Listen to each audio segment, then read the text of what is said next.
All right, it's time now for another new edition of Taste of the Town. On this week's final week of Hispanic Heritage Month, we're going to take you to Puerto Sagua in Miami Beach, and it is named after a seaport in Cuba.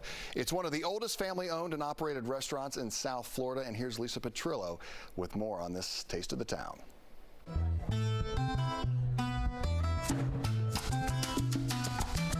You'll feel like you've stepped back in time at Puerta Sagua, located on the corner of Collins Avenue and 7th Street on Miami Beach.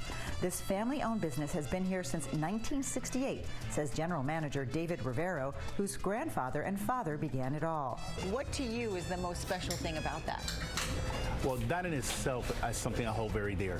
My grandfather and his two sons, starting this here, one being my father, and making sure that that legacy carries on and making sure I take care of what they started is very important to me. Keeping in the family tradition, David's son Alex also works at the restaurant, which has kept the same old-school look for decades. It's all about keeping traditions and the feeling of familiarity for their trusted customers. I've had the privilege to have people who've seen me as a kid walking around and still come here today and see me as an adult, and my kids. The centerpiece of the restaurant is this painting by the Skull Sisters, legendary Cuban twins who created whimsical three-dimensional paintings of street scenes in Old Havana.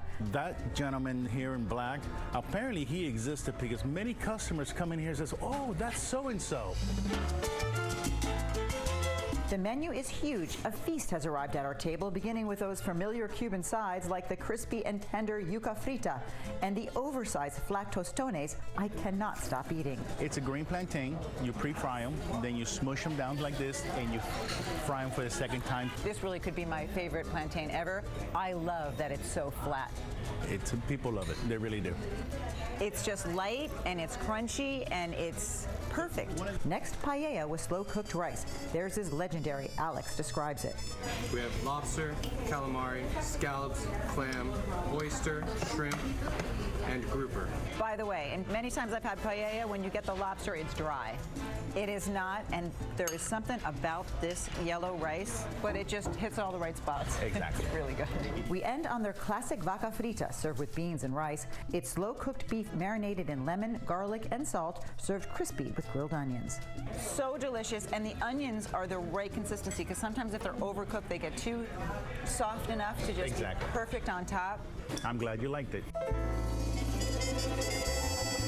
Much more to eat, but David, tell everybody how many days you're open here at Puerto Sagua. 7 days from 7 a.m. to 11 p.m., breakfast, lunch, and dinner. Around the clock, and that's why it works, ladies and gentlemen, with a fantastic Taste of the Town on South Beach. I'm Lisa Petrillo, CBS 4 News. Could easily do all of that for breakfast. Puerta Sagua is located at 700 Collins Avenue on Miami Beach. Time now, 6